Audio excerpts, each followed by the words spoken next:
চাঁদপুরের জীবিত নবজাতককে কবর দেওয়ার চেষ্টার অভিযোগ উঠেছে অজ্ঞাত ব্যক্তির বিরুদ্ধে। বিষয়টি জানাজানি হলে পালিয়ে যাওয়ার অভিযুক্ত শহরের তালতলা পৌরসভা কবরস্থানের কেয়ারটেকার জানান, দুপুরে অজ্ঞাত এক ব্যক্তি ভেতরে মরদেহ আছে জানিয়ে একটি কার্টুন দিয়ে জানাজার পর দাফনের অনুরোধ করেন। তবে মরদেহ দেখতে গেলে দ্রুত পালিয়ে যান অজ্ঞাত ওই ব্যক্তি। কার্টুন থেকে জীবিত অবস্থায় পাওয়া যায় ছেলে নবজাতক। গণমাধ্যম কর্মীদের সহায়তায় নবজাতকটিকে নেওয়া হয় হাসপাতালে। এদিকে কে বা কারা নবজাতকটিকে কোথা থেকে কবরস্থানে নিয়ে আসে তার কোনো খোঁজ মেলেনি।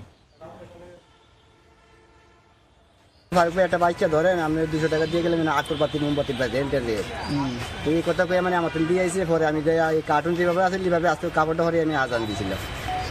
আজান দিয়া ওনার জানাজারা দিমু এই সময় দেখলাম যে বাচ্চা লড়ে। বাচ্চা আসার পর আমরা ওকে প্রয়োজনীয় চিকিৎসা দিয়ে NICUতে ভর্তি দেয়।